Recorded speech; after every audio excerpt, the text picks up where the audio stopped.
You've tuned into The Mountain Gardener with your host, Ken Lain. Gardening, it can be challenging, but with these simple insider tips, you'll reap huge rewards.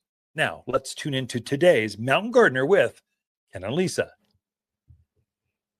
And welcome to this week's edition of The Mountain Gardener. Your host, Ken Lain, here every week talking about the landscapes of northern Arizona.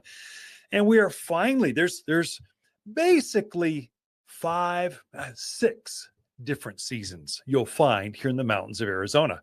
We just break those down for you. We are into definitely the early spring season. It's early this year. So usually it starts the first week in March or so. Now it's the last week in February. It's at least 2-3 weeks. And I'll share why that is or how to tell. But really you've got down right now, we came from winter. Winter is December, January, February. It's when all the winter evergreens, they really shine. They outshine all the others, and they've been looking fantastic. We just shifted over to early spring. So I know spring is still 3 weeks off, but early spring is definitely, you're seeing the winter blooming plants going. So you're seeing the daffodils are coming out of the ground. Daffodils, the peonies are right behind them, right, just elongating tremendously right now. My winter blooming jasmines, the camellias, all these early spring seasons, they're growing or blooming. I noticed that my akebia, 5-leaf akebia, it's an evergreen vine.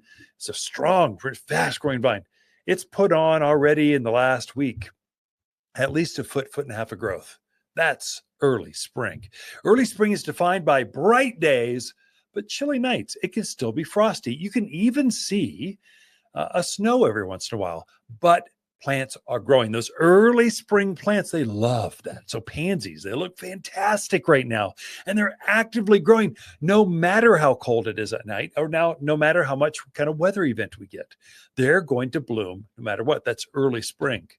That goes through towards the end of April. Then we go to actual spring season. May and June is actually spring. And so you're seeing everything go in the ground then. So your tomatoes go in, we're past the risk of frost. And now we're seeing everything can be planted. So all your zinnias, the blooming things in your containers, all of the spring blooming, I mean, red buds and crab apples, everything will be blooming and growing and actively putting on new foliage. It's obviously spring, and we all want to be outdoors, including your plants. They want to grow. Then you shift over to, I defined June as its own planting season. It's perennial month. So June is, I have perennials right now, and they look pretty good. The peonies, they're here. This is the time to plant them. This is the time to buy them. But they're here, but they aren't in bloom yet. They're just actively growing. So they're fully rooted. They're robust. They're growing like crazy, but they're not in bloom. In June, all the perennials are in bloom. You don't have to read the tag going, oh yeah, it grows this big. I can almost smell the color by looking at the tag. No. In June, everything is blooming, and you can touch and taste and smell, and you can just see what perennials are those things that come back year after year. So plant it once and you're done. So annuals are those things that look good for the annual for the year, and then they die in the winter basically. So that's the difference. Then you've got summer. Summer is June through really sometime in September is summer.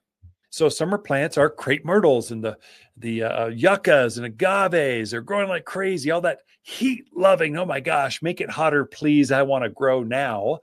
That's roses put on a whole nother set of flowers. Your smoke bush. There's a whole series of summer blooming plants that are fabulous, brightest colors of the year right then. Then you go into fall season. That's when your aspens and maples and all your service berries are all looking fall color.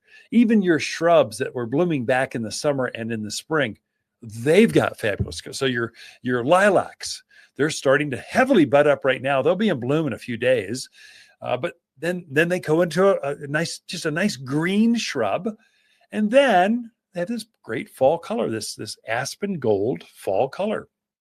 So that's fall season. Then you're back into winter again, winter evergreen. So it's, again, it was early spring, which is now. You've got spring, the traditional planting. It's when everyone puts everything in. Then you've got perennial month, June. Then you've got summer blooming things, fall color, and then winter evergreens. That's 6 seasons. So, and it's because of the altitude, the brightness, and the dryness. We just have, I don't know. That's why we live here. It's just so beautiful every month of the year. It's glorious. We don't get hot like Phoenix. We don't get bitter cold like Wyoming. Oh my gosh. Actually, a lot of Wyomans, they actually winter here in the Prescott, the northern, Arizona area. And so it's kind of a beautiful place to be. Now, I mentioned, how do you know? Ken, come on. It's going to be cold. There's got to be one more storm, one more system coming. Yeah, well, March is typically one of our wettest months of the entire year. So yeah, we will see another storm. We need to see another storm. We need more moisture. So bring it. I'll take it. The snows of March are very heavy and they don't last on the ground very long. They snow and then they melt and go away. And so it's a really good, healthy type of moisture that your landscapes, especially your trees, your evergreens, really need. And so they're counting on that. We need it. But some things are blooming and they're all actively growing. The ground is thawed and it's not going to freeze again. So the plants, they know this. They're going to, you know what? I'm going to start growing because I think it's going to be spring pretty quick. The bees, you'll notice the honeybees, they're out foraging. They're really hungry right now. So anything that's in bloom, even a remote bit of bloom, they're going to go after. We just had flowering heath. You only find this particular alpine perennial. It's like an evergreen shrub. That's a perennial. It's an evergreen thing that stays up about knee high and gets kind of 3 by 3 by 3 or 2 foot high by 3 foot wide. Beautiful alpine plant, gorgeous. You only see it this time of the year. Right now, if you're to wait until the traditional spring season, May, I won't have any of those. But if you want to encourage or help your pollinators out there first of spring, put a heath in. They're in full bloom right now, and the bee literally will bring them off the truck. The bees will follow us through the nursery, chasing this beautiful little plant. It's got bell-shaped flowers, just like manzanita does. It looks the same. And then when it's done blooming, usually the end of May or so, it has this beautiful fern looking foliage to it. It's just a really handsome, pretty plant. Comes in pink and white, basically.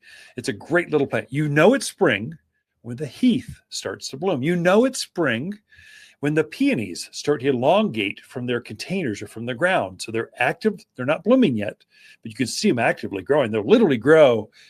I mean, my Ito peonies, they'll grow 5 feet. I mean, not 5 feet, maybe 4 feet. They get massive with these great big flowers that are as big as your hand. And then your traditional English peonies are the same. They're just cuter. They're shorter. They're less than knee high. And so they have more flowers, but they aren't nearly as large as an Ito peony. So there's different types, but it's spring when they start to grow. And so when your rosemary starts to bloom, it's one of the first things to bloom. That'll be within days. It'll be in bloom with that beautiful kind of lavendery, violet kind of blue color to it. And the bees will be all over it going, oh, finally something to eat. I've been hungry. I'm going to take this back to the hive and feed the queen. So we'll make honey together. So it's that kind of unfortunately, another indication is when bugs come out or when gophers are out. So I'm getting quite a few customers coming in with, oh my gosh, I don't know where all these pocket gophers came from. I can tell you, it's early spring. They've been hibernating real deep underground, and now all of a sudden they're right up, hungry because they've been hibernating and eating the roots off of your trees and shrubs. And so that's nothing to don't ignore those, because they can kill plants if left unchecked. But they're very actively growing, and mama has had babies. And they're all now, you went from 1 or 2 in the ground. Now they came out with a whole family in spring. And now there's just all this activity. you need to deal with those. If you need help with that, come see us. We're here at the Garden Center for you. We'll help you thin the numbers. Okay, we got Lisa Watters Lain coming in with your garden questions right after this. Hi, Watters with the plants of the week and our double pink Linton Rose. Stunning double pink flowers dangle from this amazing perennial. And this flower stands apart from the rest for its tremendous color impact that starts in midwinter and then holds its blooms right through spring. So tough it's rarely bothered by bugs and completely deer-proof. Watters Garden Center, 1815 Iron Springs Road in Prescott. We are back with Lisa Watters Lain in the studio. She comes each week with your garden questions. Just what are your neighbors, your friends? What's your family talking about as they're hiking around, talking, looking at their gardens? So Lisa comes with those garden questions. Lisa, welcome to the studio. Thank you. Glad you're here. Me too.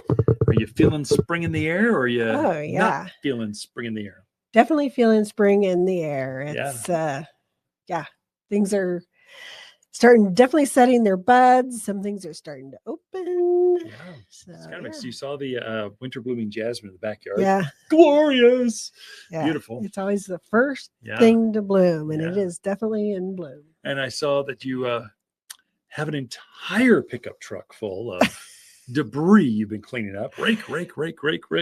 You can't get a trash bag big enough when you clean it up. No, we definitely needed to do some yard cleanup, and it was kind of out of control. Like leaving that stuff behind for the birds, the worms.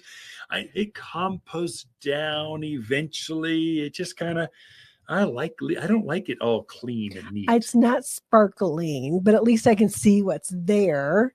Yeah. Okay. The raspberries and blackberries had taken over the yard. True. They needed to be cut way back. You didn't. I did.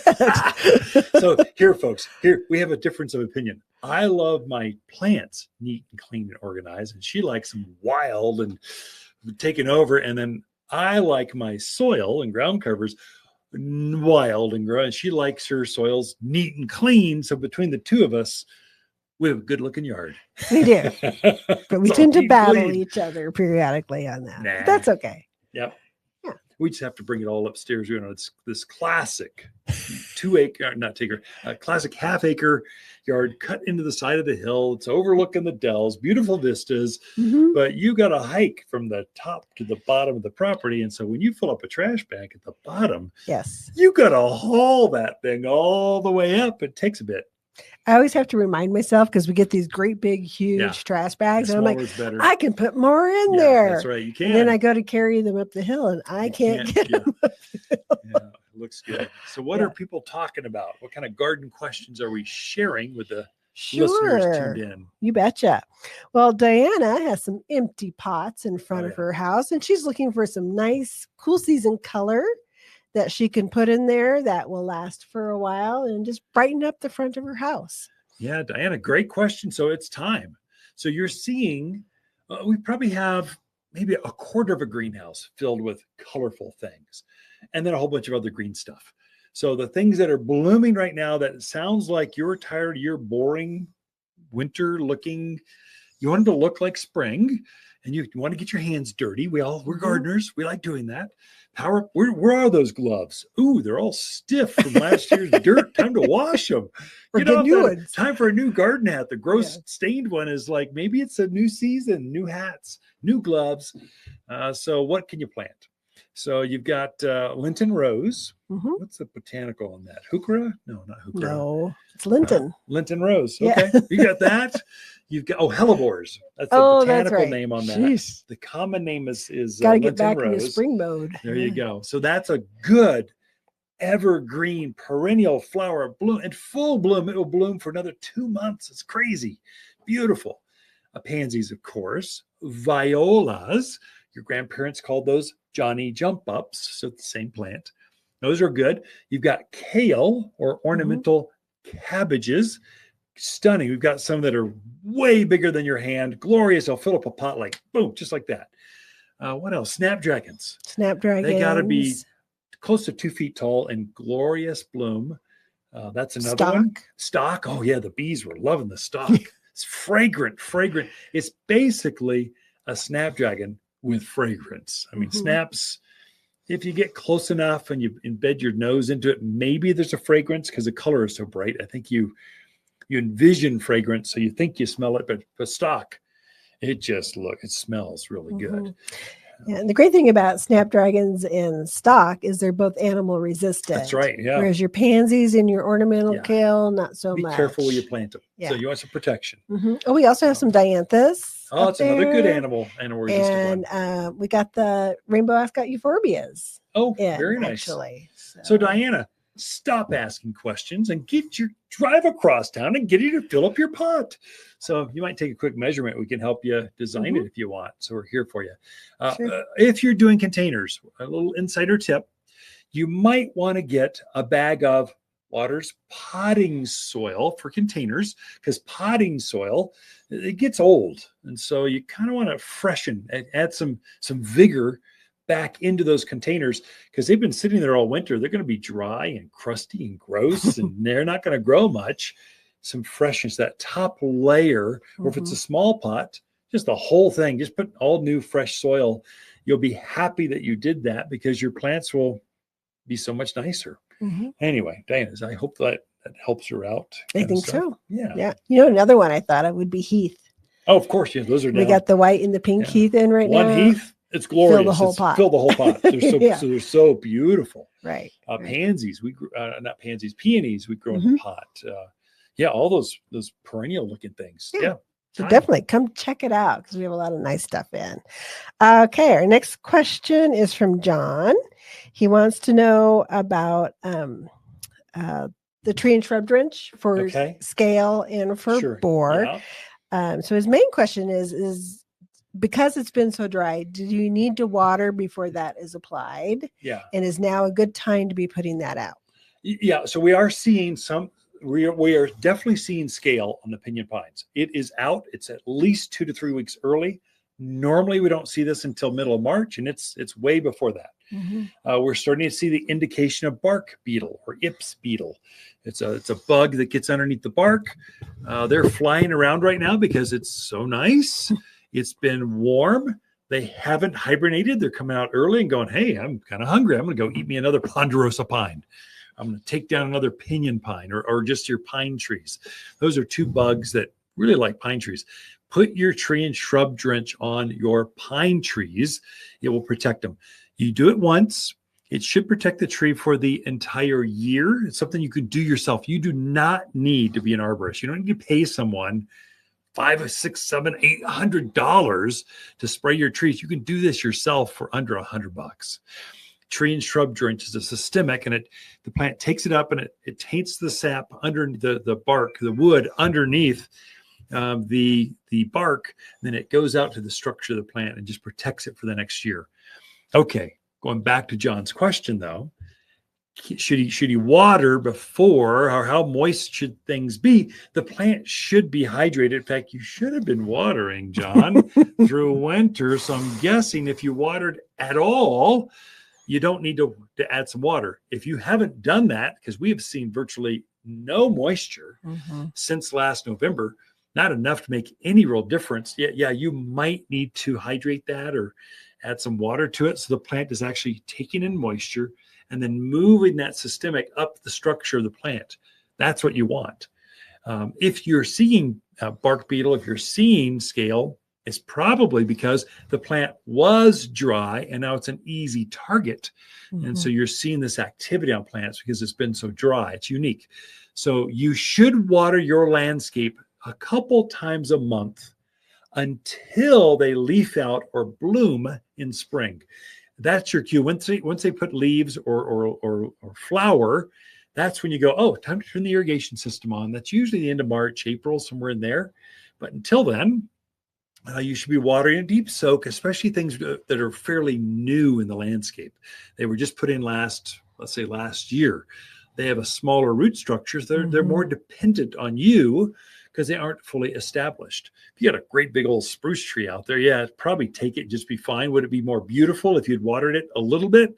Yes. But can it go on its own? Yes. Will it get thin and ugly and wispy and not be as healthy looking? Yes. So if you can water and fertilize things, it really makes a difference.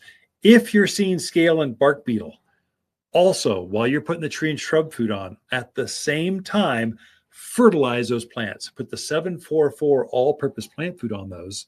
It will make for a healthy tree that's got good vigor, good growth. Good healthy tree can take on things like that by itself with a little bit of care and effort on your part. Great questions this week, Lisa. We'll be right back with more after this. Cocktail trees turn any backyard into a veritable farmer's market. At Watters, we've grafted onto one tree different types of cherries, apples, and pears for easy backyard fruit picking. These small fruit trees grow in containers just off the patio in smaller yards.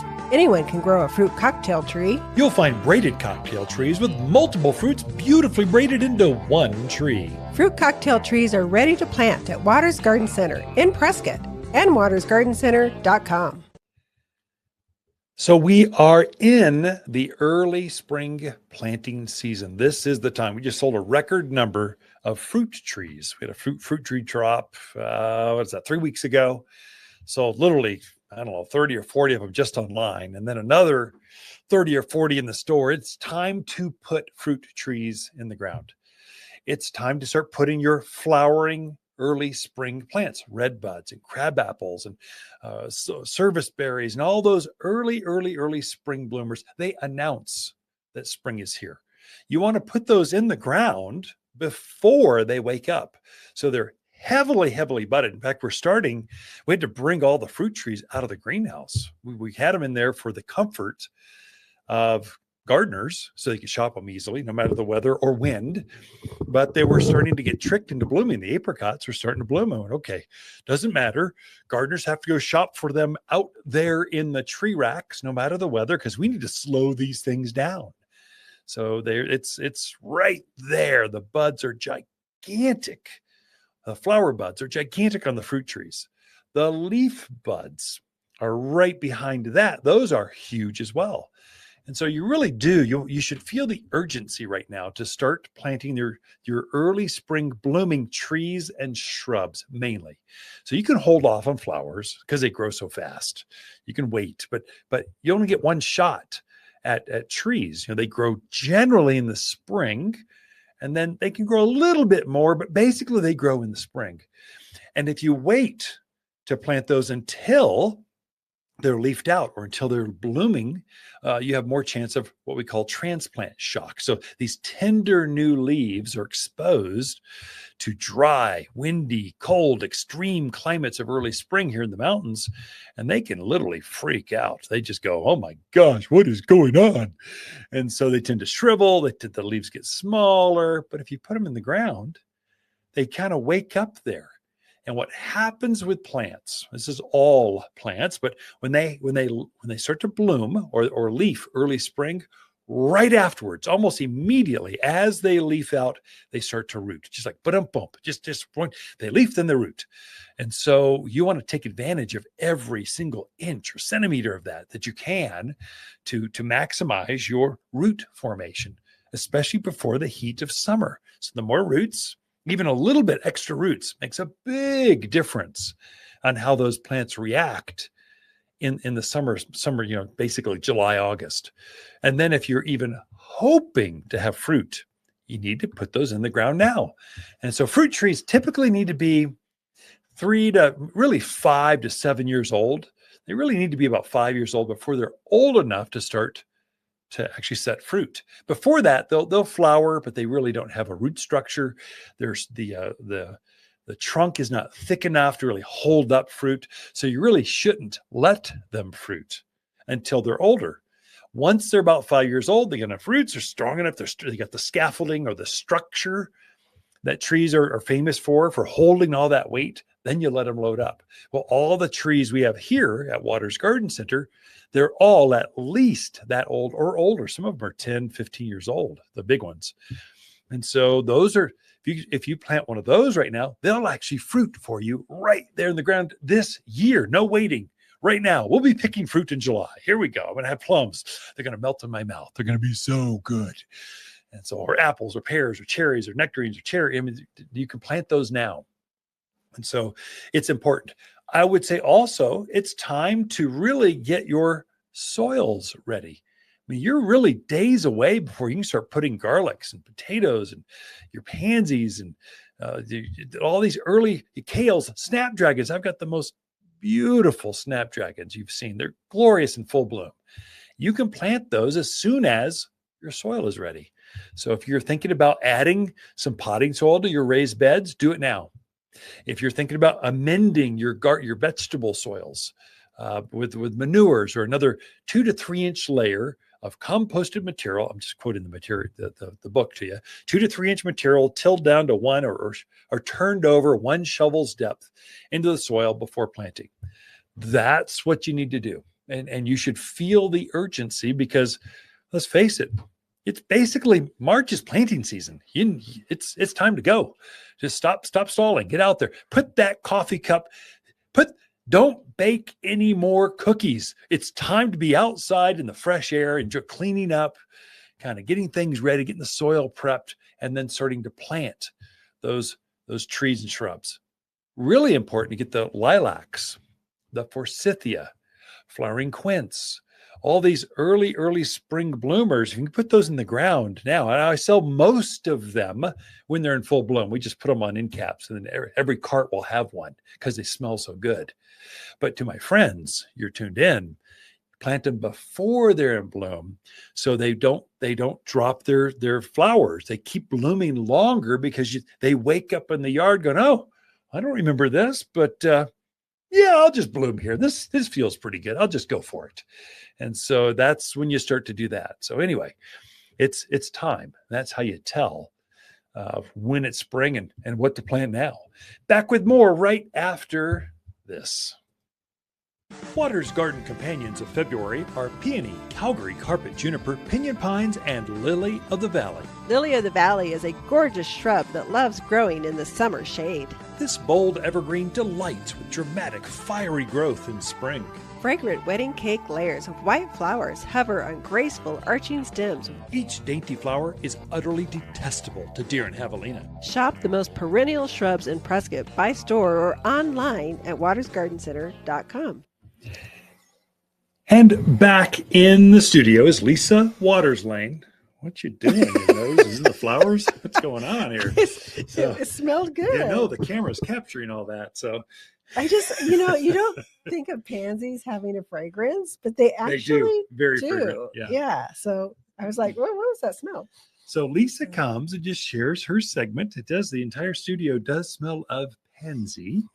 So it's got a great scent to it. Mm-hmm. So they're edible, they're fragrant, they're beautiful, and they love being planted now. Right now. Yeah. Welcome to the studio, Lisa. Thank you. I just grabbed this one to show people, but we have pansies in this is kind of a yellow red color, but we also have purple, we have pink, we have just yellow, we have white, we have all colors out there, pansies.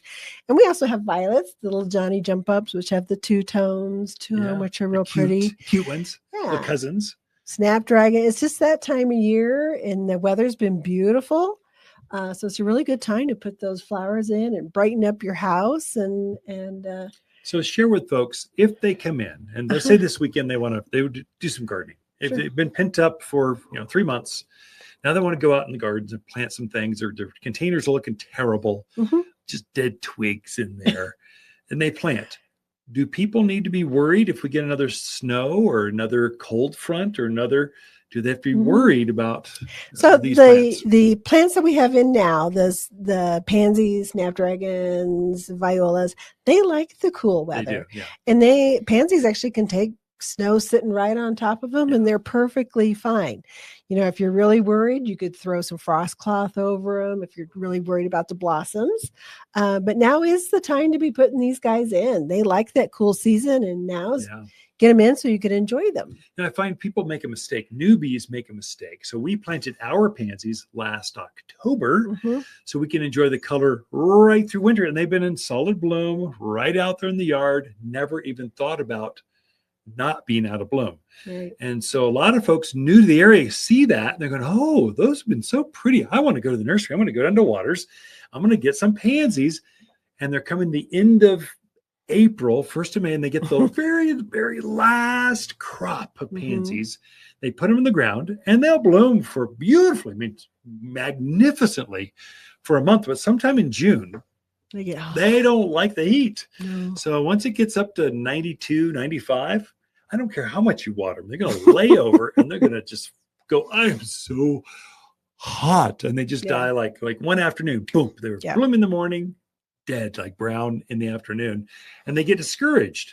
Well, you should have planted them as early as possible. Right. That's the secret. So now, because you get more weeks, more months, more days, a little more enjoyment, more fragrance out of your pansies than waiting until the traditional spring. See, these are early spring blooming flowers, not May blooming. Right. They'll so bloom now is the time to put them in and enjoy them. Yeah. And that's true of, we've got some cool season veggies in as well. That's good. Yeah. So lettuce, kales, broccoli, things like that. Now is the time to be getting those guys in as well.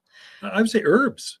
Yeah. We've got some early. So parsley, it does better. Kale does better by planting them early. They taste better.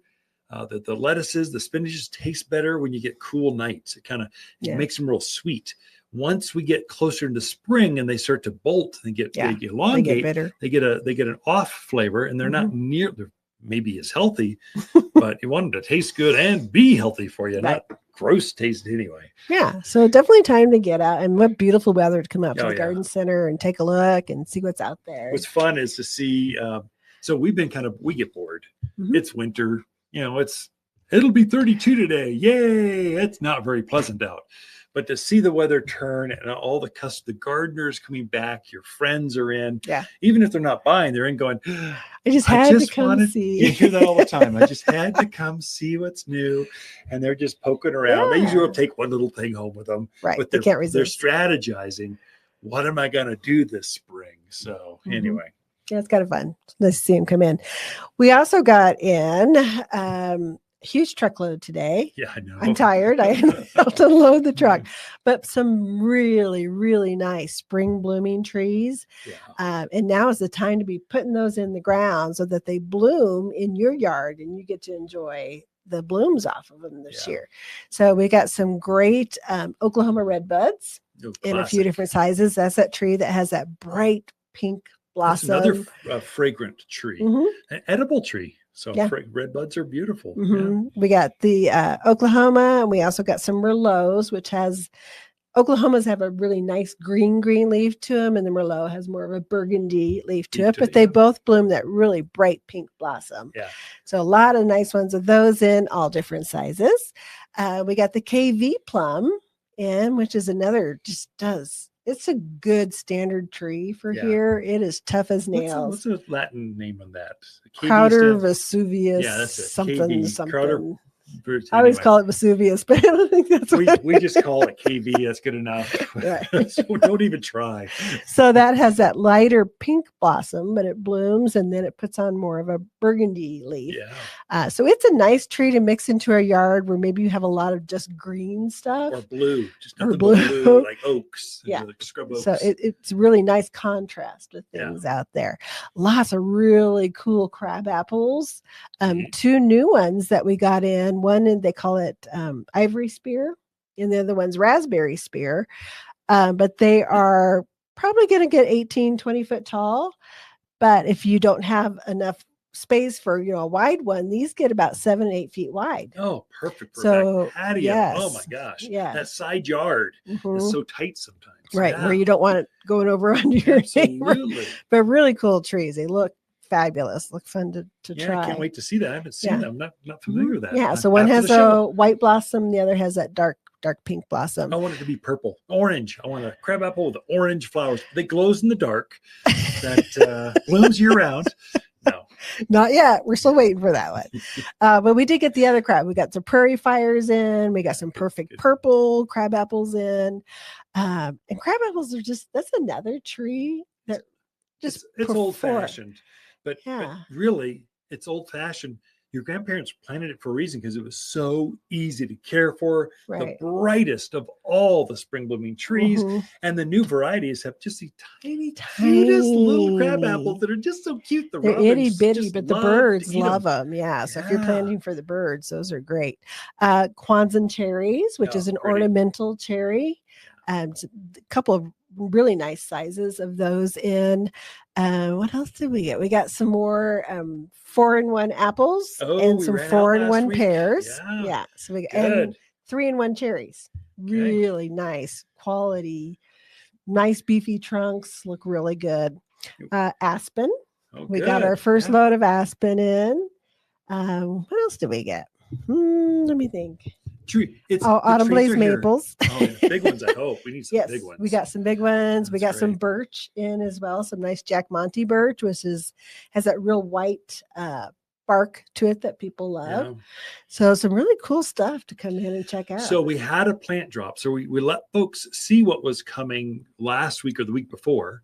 And we had the cocktail trees. Basically, it's grafted multiple fruit trees on one trunk. And we sold out that day. And so we did not see that coming.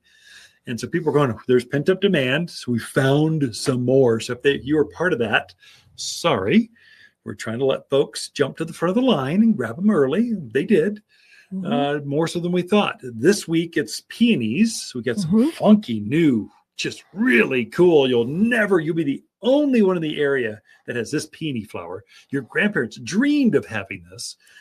They are going right now. And then stay tuned. We have a tomatoes, like I think 100 tomatoes coming up that are for us. Yeah.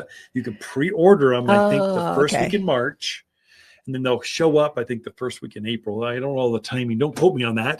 But you'll want to grab that early. So it's waiting for you because we're going to run out, immediately. So you're buying them ahead of time and then they come in later. Yeah. Otherwise, people were coming in like we had them, but then we're out and people will get frustrated. And well, how can we do this? We just go, don't wait. Just get them now and they'll be waiting for you. Your name will be on one. Okay. So there you go. Nice. We're out of time like that. So it's time to put trees in. It is. Blooming the trees. spring blooming trees. Lots of them. So Ken and Lisa Lain, the Mountain Gardeners. Be right back after this. Watters Garden companion plants of February are Calgary carpet juniper, lily of the valley, pinyon pines, and peony. Your grandmother would fall in love with these larger peony with so many colors to choose from. There's nothing like the enormous flowers to add stunning pops of color. Endearing springtime blooms are more than fragrant with luscious double flowers. Shop the most perennial peonies in Prescott by store or online at wattersgardencenter.com. All right, so we have got to prepare for the landscape to wake up. And so I alluded to this a little bit at the bottom of the hour. You had to get ready. Your soils had to get ready. Put the trees and shrubs in the ground before they wake up. If you're thinking of fruit trees, get them. You should feel urgency. Get them in right away. Sooner the better. Big trees like evergreens, pine, spruce, fir. If you've got a privacy screen going down the length of your property, you need to put those in now. It will greatly maximize this year's spring. You get far more growth out of those plants by planting them before the spring season actually hits. So don't wait. Anyway, that's enough of that. Won't harp on it because now you'll feel bad. But what you should do is feed the landscape. Everything in the yard should be fed. And I got a little caveat for you. We're starting to see bugs. So I've got 3 things for you to really watch after, 2 tasks you really need to do by the end of the month, by the middle of March. I've got 2-3 weeks to get this done, but you should get it out there right now. And so you should fertilize everything in the landscape. And if you're just tuned into this, let me be very specific. You don't want to just use anything. Get rid of that synthetic junk that the box store has. You don't want that in your yard. If you're in a well, you can poison yourself. And if you're not on the well, you can poison the rest of us. That stuff is so water soluble. The second we get any moisture, which March is famous for, it's going to pick most of that up and it's going to go down the dry washes. It's not going to go in the ground, or it flushes through the soil so fast that the plants don't have time to pick it up.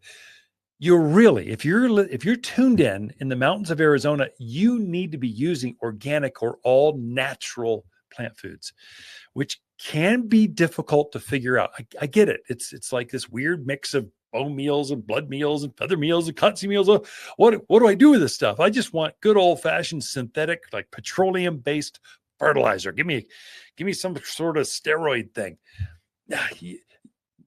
Here's the benefit of all natural plant foods. Every time water hits them, they release just a little bit of food over like a 3-month period. So they take a much longer time to break down. And so the plants love that. They like feeding a little bit over a long period. And here's the real benefit. Synthetic fertilizers, they burn up your worms, everything good in the soil, they just burn it away. So it's chemicals, very hot. So they get rid of your mycorrhizal colonies, your beneficial insects that are in the soil that are helping the symbiotic relationship with your plants. There's this whole magical thing that happens in the ground that's good, that synthetics kind of 2 steps forward, 1 step, or 2 steps back, 3 steps back. You really want to use organic or all natural foods.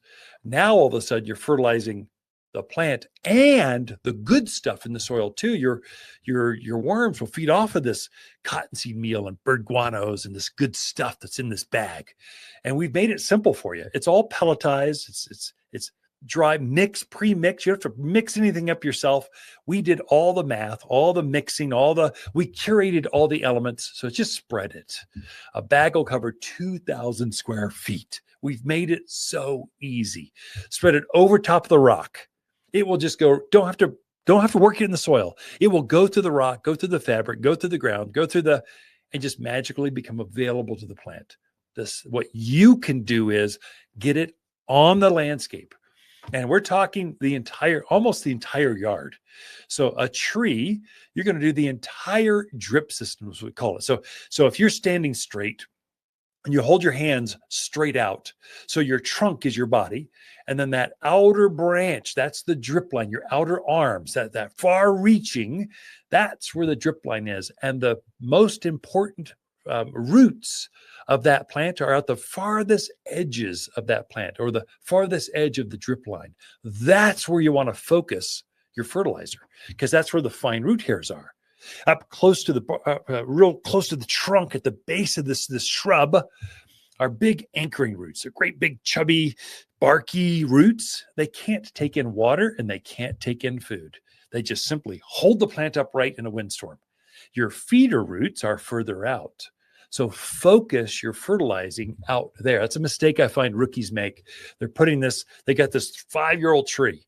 You got a beautiful pear tree or apple tree, and they're putting all the food right there at the trunk when the feeder roots are further out. Focus, sprinkle, it looks salt and peppered out there towards the drip line of that plant. You'll get better flowers on your roses, better flowers on your lilacs and forsythias and quince and all those things that bloom. Fertilize now. If I know they're not quite in leaf, but they will be within days. Get the food on before, especially organic fertilizers, get it on before they actually leaf out. And so we make 2 here at the garden center. The original is 744 all-purpose plant food. It's cottonseed meal, bird guano. We put some iron and sulfur in it. We call it all natural. For you folks that are hardcore organics, I don't even want iron in my food. I don't want any sulfur. I don't care how the pH acts. I just want organic. We've got that too. We call it vegetable and fruit tree food. So there's no minerals in it. As soon as you put a mineral into a fertilizer, you can't call it organic. So you can call it natural, but you can't call it organic. But if you just stick with the meals, so the cotton meal, the blood meals, and that kind of stuff, now you've got all organic. That's good for fruit trees. So we call it 6447 organic fruit and vegetable food. Okay. That's what it's called. And so it's pelletized. And so you spread that out on the yard, and the plants, it'll break down. The plants will pick it up as it needs it. As we get snow, as we get rain, as it goes through the root zone, it'll kind of pick up the stuff and go, yummy. Sounds good. I'm going to leaf out. We call it 6447 because we know that you're going to struggle with calcium deficiencies. It's something that we have, high alkalinity soils. It locks up the calcium that's in that's available to the plant. So we're going to juice the plant, your soil, the root zone around that plant, so it picks up more calcium. That will make sure your fruit size is larger, sweeter. You won't have blossom end drops on your tomatoes and your peppers. This is a black spot that forms where the flower was. That's a classic calcium deficiency. Well, if we know that you're going to struggle with that here in northern Arizona because of the water issue that we have, this high alkalinity, well, let's just juice it so you don't have those problems. And so you put it out there, just breaks down, and away you go. Now, the thing, it always comes up, well, how far down do I need to work this fertilizer on this plant food? You don't have to work it at all. It will break down. The plant will be, consistency is the key. Get it down there several times a year. We're thinking around Easter. So March sometime. You want to be around the 4th of July. So that's when the rainy season starts in the summer. That's when everything, you get a whole nother set of growth then. The most important feeding is around Halloween. So it's using that food last fall. It's using that food to bloom this spring. Now they've taken all that food. Now they're going to need some more. So you're putting it back on in spring. And so that's kind of your system. So you're thinking Easter, 4th of July, Halloween. If you think holidays, and if you miss that, come see us. We got a handout. Go to our website, wattersgardencenter.com. Type in plant foods. It'll come right up for you. But we try to make it real easy. Spread it out there. For the love of gardening, please do not waste your time, energy, or garden dollars on Miracle-Gro. That junk does not fertilize your plants. It's not good where we have high alkalinity. And maybe for a container, but even we get so many minerals in our soil already, in our water, that this is a salt-based fertilizer that just juices your containers so that you get this heavy, white, cakey buildup around the containers. That is not good for your plants. And it's really not good for things in the yard. It clogs up the soil. So stay away from that water soluble, mainly the salt-based Miracle-Gro stuff. It's the number one selling fertilizer in the country. But you don't want to use it. My friends, I don't want you to use that in your yard because you'll just do more damage than good. Use a good organic granular fertilizer over the entire drip line of everything in the yard. The grass, the perennials, the flowers, the trees, the shrubs, all of it. All right, we got more for you, but take a break. Be right back after this. Cocktail trees turn any backyard into a veritable farmer's market. At Watters, we've grafted onto one tree different types of cherries, apples, and pears for easy backyard fruit picking. These small fruit trees grow in containers just off the patio in smaller yards. Anyone can grow a fruit cocktail tree. You'll find braided cocktail trees with multiple fruits beautifully braided into one tree. Fruit cocktail trees are ready to plant at Watters Garden Center in Prescott and wattersgardencenter.com. So getting your garden soils ready, this is probably, I guess there's two ways to go about this. If you're traditionally going into a garden, let's say a main vegetable garden out there in the yard, that's different than, let's say, a raised bed or a container garden. So there's kind of a different approach to those. If it's a container, you don't really need to add manures and that kind of stuff. It's too hot for this small container size or pot size. So there we're just doing fresh potting soil. What happens is the plants will actually use up the soil. So you'll literally see soil disappear. It'll shrink. You're going, oh, it blew away. Where did it go? What's happening? Well, the plants are actually using or gobbling up the soil. And so you need to replenish some of that. Do it now. So I'll top my containers off and I'll leave about an inch from the top so that I've got room to water. And then I'm all set. And then I'll fertilize on top of that. I'll usually put a handful of all-purpose plant food, 744 food, on top of that, and you're good to go. Or if there's nothing in that bed at all. Nothing in that container, and you're just potting all new, let's say lettuce or all new a tomato or all new, then you're probably going to take a piece of a layer of that soil out of there where all the old roots were from last year. Dig some of that out. Be aggressive. You want to add some freshness, at least to the depth of the root zone of whatever you're going to be planting. If it's potatoes, something like that, you're probably going to, deeper is better. Replace it all. And so if it's lighter, shallower stuff, you're seeding some radishes, maybe just the top 8 to 12 inches is good enough. But add some freshness. In raised beds, okay, you've put some block or some pavers or some lumber, and you're retaining some soil in there because your ground is just so bad out there. They're just, again, same thing. Get a couple bags of potting soil, and I wouldn't mix it in. I just lay it on top, and you want to plant inside that new fresh potting soil. Out in the yard, it's different. This is when you use manure. This is your best season. So you're getting, just spread a 2 to 3 inch layer of manure out there over the entire soil planting garden area. And then you want to mix that into the soil, that last year's soil, about 1 shovel's depth or 1 rototiller depth. Okay, so while you're doing that, while you're turning that manure into the last year's soil, freshening, adding some vigor, some vitality back into the soil, you want to add some fertilizer at the same time. There, if it's edible stuff, get a bag of the fruit and vegetable food. It's all organics, pelletized. Usually I'll put my manure down, I'll put my fertilizer down, and then I'll start digging it up. Just turning it under.